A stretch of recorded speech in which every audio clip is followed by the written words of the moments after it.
Sejam todos bem-vindos para mais uma das nossas aulas. E hoje nós vamos para a parte 2, que trata do dimensionamento da flexão de seções T.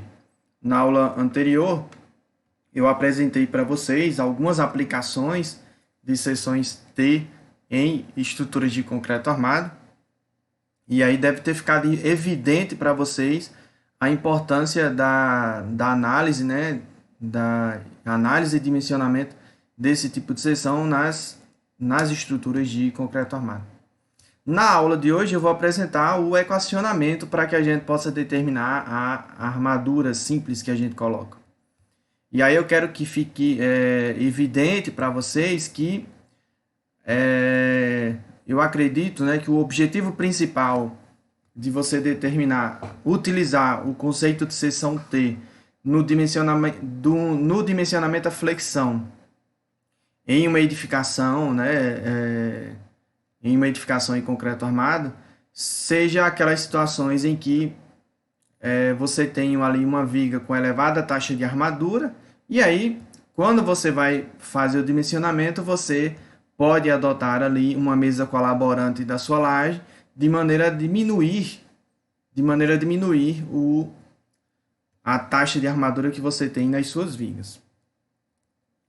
Então, como eu já falei nos vídeos anteriores, podem existir situações em que o nosso bloco retangular de tensões de compressão no concreto, elas ficam posicionadas na mesa da nossa seção transversal, na mesa.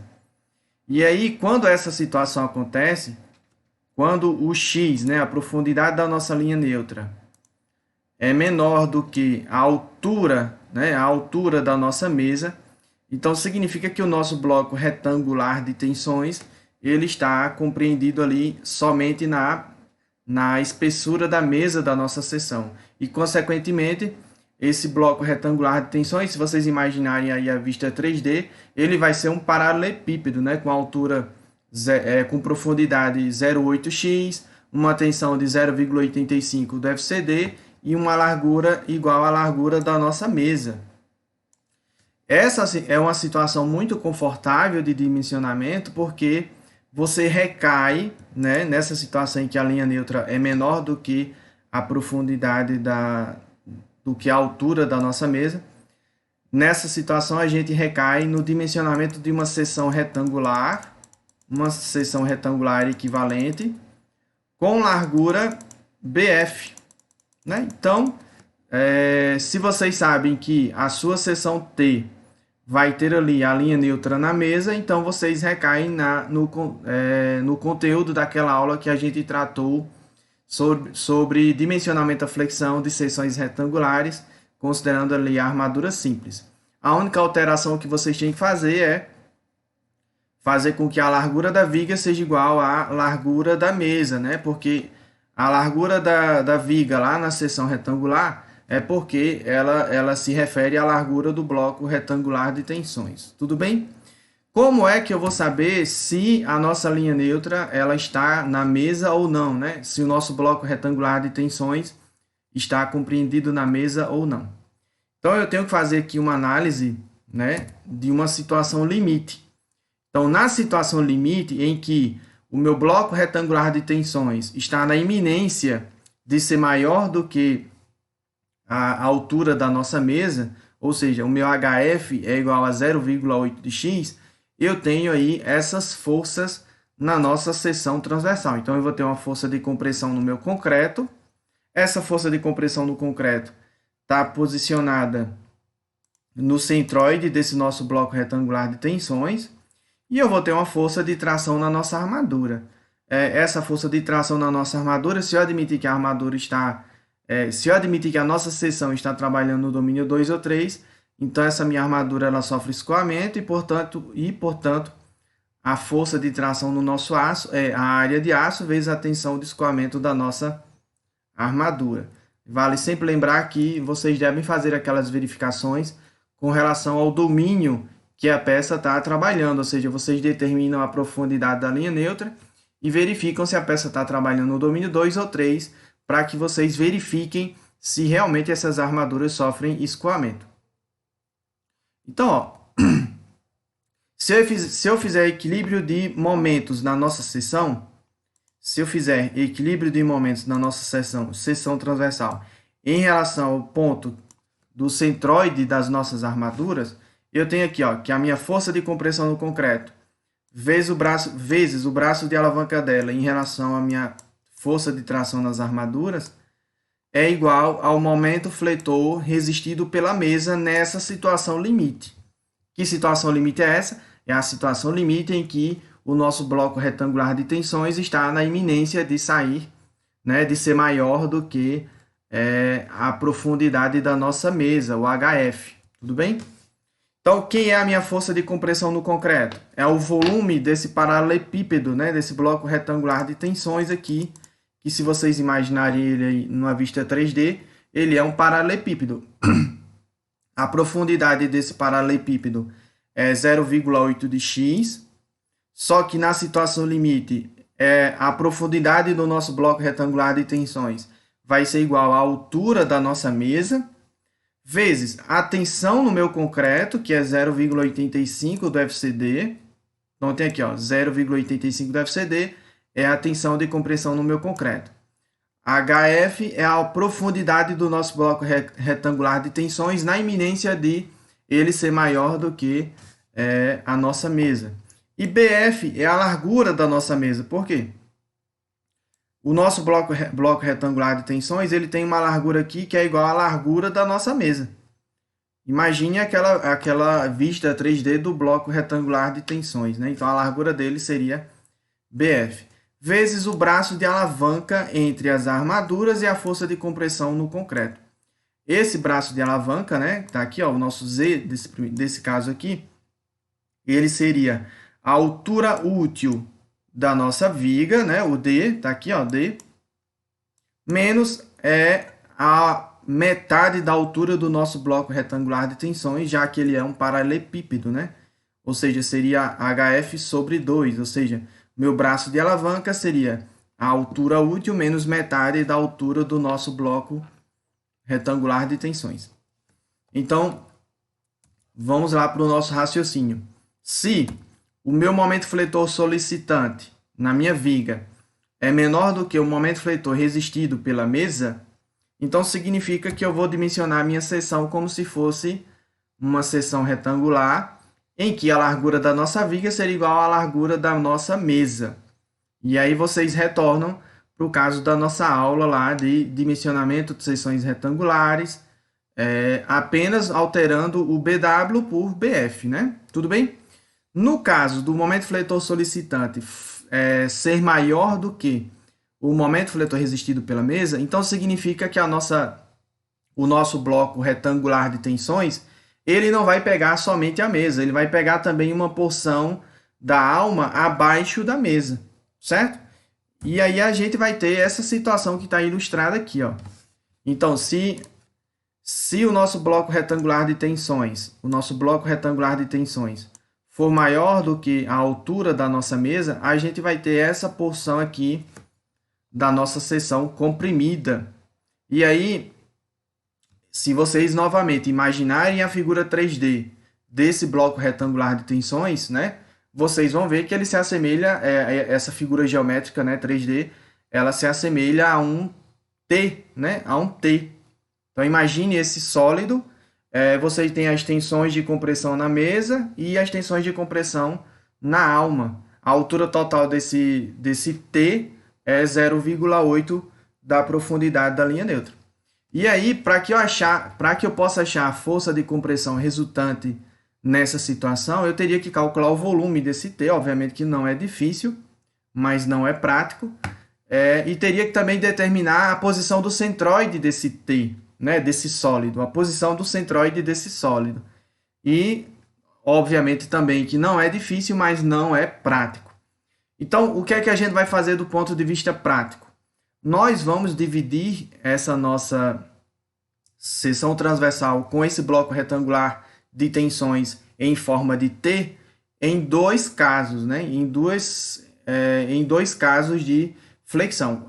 O primeiro caso que eu estou apresentando aí para vocês é o caso em que eu tenho somente as abas comprimidas, e quem equilibra as abas comprimidas é uma área de aço AS1. Mais um segundo caso em que eu tenho o concreto da alma comprimido, né? O concreto da alma comprimido, né? E quem equilibra esse concreto comprimido lá da alma é uma área de aço AS2. Então, se eu somar esses dois casos, eles devem retornar por uma equivalência estática ao meu caso original, né? O meu caso original. Então, vejam só, AS1 mais AS2 tem que retornar a minha área de aço total que eu preciso na minha viga aí, né?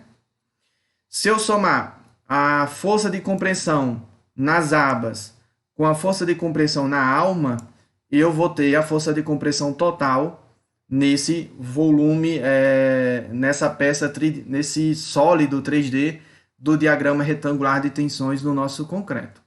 Tudo bem? Compreenderam? Então, há aí uma equivalência estática. Outra coisa que eu acabei passando aqui, ó, o momento fletor resistido somente pelas abas, que eu chamei de M1, mais o momento resistido somente pela alma, M2, esses dois juntos, né, eles compõem o momento fletor solicitante na minha seção.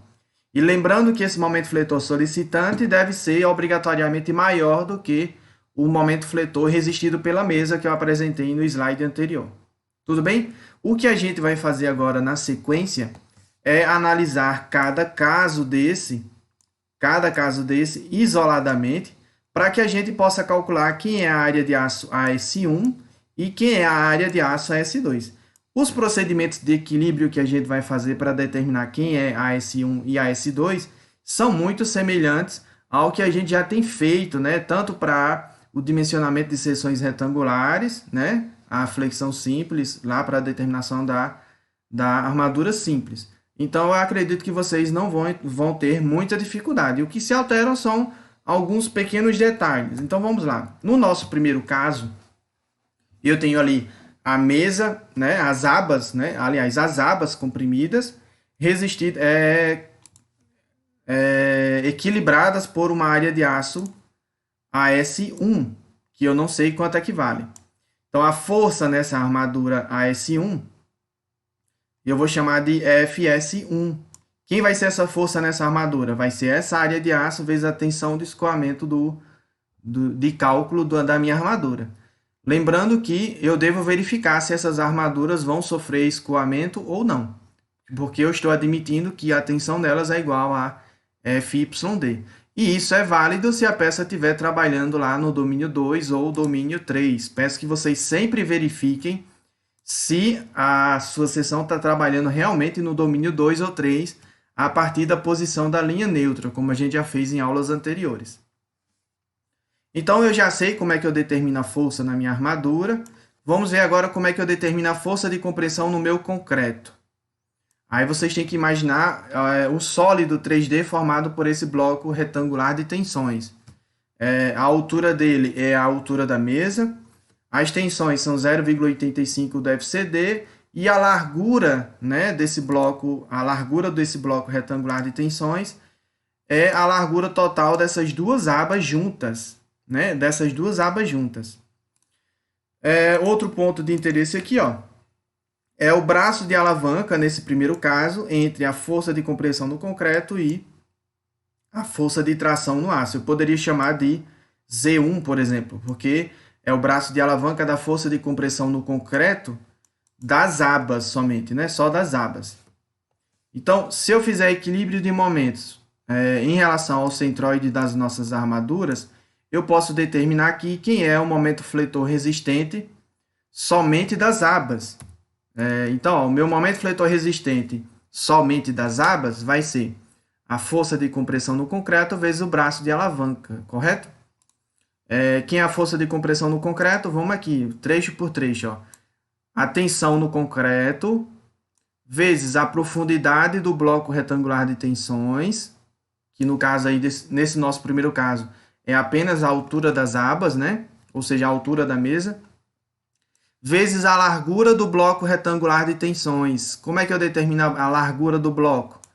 vocês têm que pegar a área total dessas duas figuras, né? A área total não, a largura total dessas duas figuras. Então, se vocês colocarem elas lado a lado, a largura total delas vai ser quem? A largura da mesa menos a largura da alma. Ou seja, eu quero saber quem é essa largura, né? Mais essa largura aqui, ó. Essa largura. Certo? Então, essa largura mais essa é igual à largura da mesa menos a largura da alma. Vezes o braço de alavanca entre a força de compressão no concreto e a força de tração no aço. Quem é esse braço de alavanca? É a altura útil menos metade da altura da mesa. Então, se agora eu fizer equilíbrio de momentos em relação à força de compressão no concreto, em relação a esse ponto, eu posso determinar quem é a minha área de aço AS1, né? Eu posso determinar facilmente. Então, a minha força de tração no aço, FS1, vezes esse braço de alavanca, Z1, vai ser igual ao momento fletor resistido somente pelas abas que a gente já determinou no slide anterior, né? Então, você já sabe quem é M1. Portanto, a área de aço S1, se você isolar aí na equação, fazendo com que FS1 seja igual à área de aço vezes a tensão de escoamento, vocês isolando a área de aço, vocês encontram essa equação que está aí apresentada, né? Então, ó, tá aqui, ó, a área de aço do nosso primeiro caso vai ser o momento fletor resistido pelas abas, dividido pelo braço de alavanca do primeiro caso, dividido pela tensão de escoamento da nossa armadura. E aqui vale sempre lembrar que a gente tem que verificar a posição da nossa linha neutra. Nesse nosso primeiro...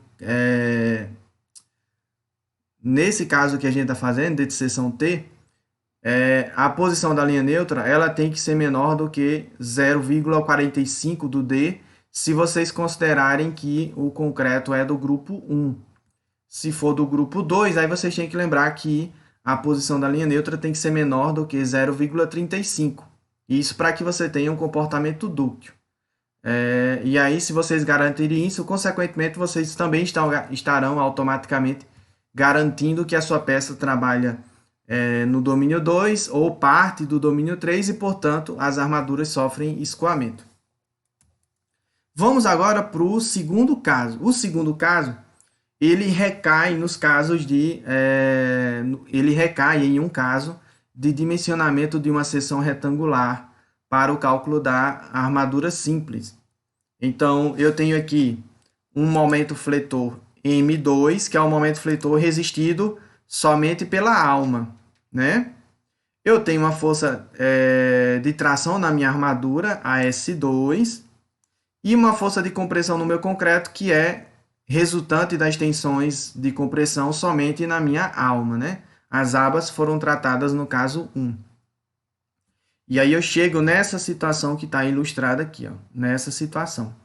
Perceba que ela é idêntica ao que a gente apresentou no dimensionamento de seções retangulares para o cálculo da armadura simples. Só o que falta aqui é saber quem é M2, ou seja, quem é o momento fletor resistido pela alma. E aí, pela nossa equivalência estática, eu sei que o momento fletor do primeiro caso mais o momento fletor do segundo caso tem que ser igual ao momento fletor solicitante na nossa seção T. Portanto, quem vai ser o nosso M2? Vai ser o momento fletor solicitante, né? MD, menos o momento fletor resistido pelas abas, né? Então, meu M2 vai ser o momento fletor solicitante menos M1, né? E aí, se eu fizer equilíbrio de momentos, em relação ao centroide das minhas armaduras, só que agora do caso 2, vocês me perdoem aqui, que aqui tem um 1, mas na verdade era para ser um 2, porque a força de tração nas minhas armaduras para o caso 2. Então, vejam só, essa força vezes esse braço de alavanca, né? Vezes esse braço de alavanca, essa cota era para estar até aqui, ó. Então, essa força vezes esse braço de alavanca tem que ser igual ao momento fletor resistido somente pela alma. Então, FC2, a força de compressão no concreto na alma, vezes o braço de alavanca, é igual ao momento fletor resistido pela alma. Quem é o braço de alavanca? É a altura útil menos metade da altura do bloco retangular de tensões, né? Que seria 0,8 de x dividido por 2, né? Ou seja, y dividido por 2. A única coisa que eu fiz aí foi chamar 0,8 de x de y para diminuir o tamanho da equação, se é que diminui significativamente, né? Então, quem vai ser a força de compressão no concreto? Né? Para eu substituir aqui, vai ser o volume desse nosso bloco retangular de tensões. Quem é o volume desse bloco retangular de tensões? A altura, 0,8 de x, 0,8 de x, vezes a largura da seção comprimida, que é o BW, vezes as tensões no meu concreto. Quem é o braço de alavanca entre a força de compressão no concreto, para o caso 2, e a força de tração no aço para o caso 2? É a altura útil da nossa peça, altura útil menos 0,4 da posição da linha neutra. Bom, quem é que nessa equação você não conhece numa situação de dimensionamento?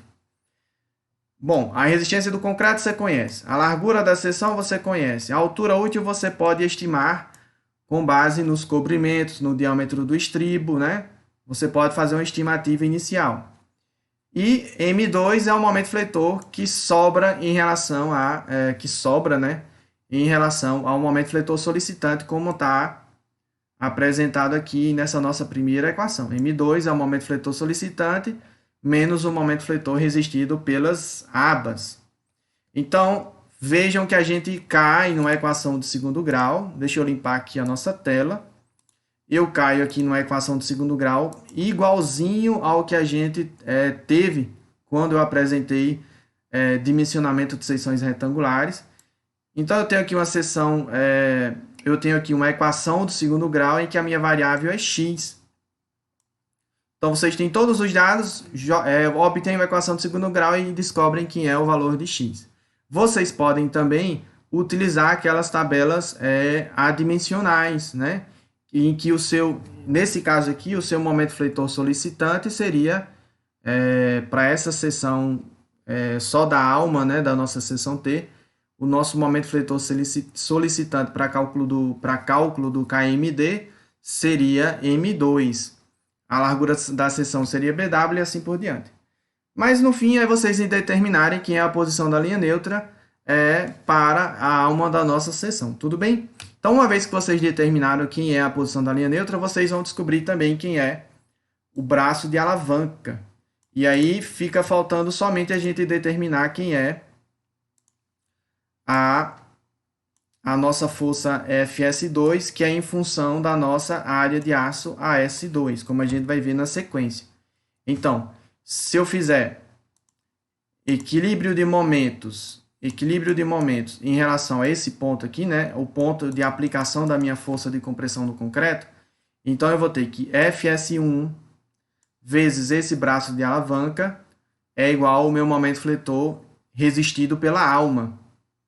Então, sabendo que FS1 é igual a... Aliás, desculpem, pessoal. FS2, né? É igual a S2 vezes a tensão de escoamento do meu aço, admitindo que ele esteja sofrendo escoamento. Então, eu posso isolar nessa equação de equilíbrio e encontrar quem é a minha área de aço AS2. Então, vejam aí, ó. Para que fique mais claro, né? A minha área de aço AS2 vezes a tensão de escoamento é a minha força FS2. Vezes o braço de alavanca é o momento fletor resistido pela alma da nossa seção. E aí, lembrem de sempre verificarem os domínios de deformação, aliás, o domínio de deformação que a sua peça está trabalhando, para que você possa ter certeza que essa armadura esteja trabalhando ali em um regime dúctil, correto? Lá no estado limite último à flexão. No fim das contas, então, a área de aço total que a gente vai ter na nossa viga, a área de aço total que a gente vai ter lá no banzo inferior da nossa viga vai ser a área de aço do caso 1 mais a área de aço do caso 2. Então, vocês somam essas duas áreas de aço e só daí em diante é que vocês começam a fazer o detalhamento, ou seja, vocês determinam quem são os diâmetros das barras que vocês vão utilizar, quantas camadas vocês vão ter que compor para poder chegar na área total de aço que você tem na viga de vocês. Lembrem também de sempre respeitarem os espaçamentos, né? Os espaçamentos horizontais e verticais e aqueles outros cuidados que eu apresentei com relação ao detalhamento das armaduras longitudinais de vigas. Tudo bem? Então, pessoal, eu quero agradecer por vocês terem acompanhado até o final a nossa aula, o nosso encontro. Caiam, né? Se debrucem sobre a bibliografia e aprofundem o conhecimento, pessoal. Abraço e fiquem com Deus.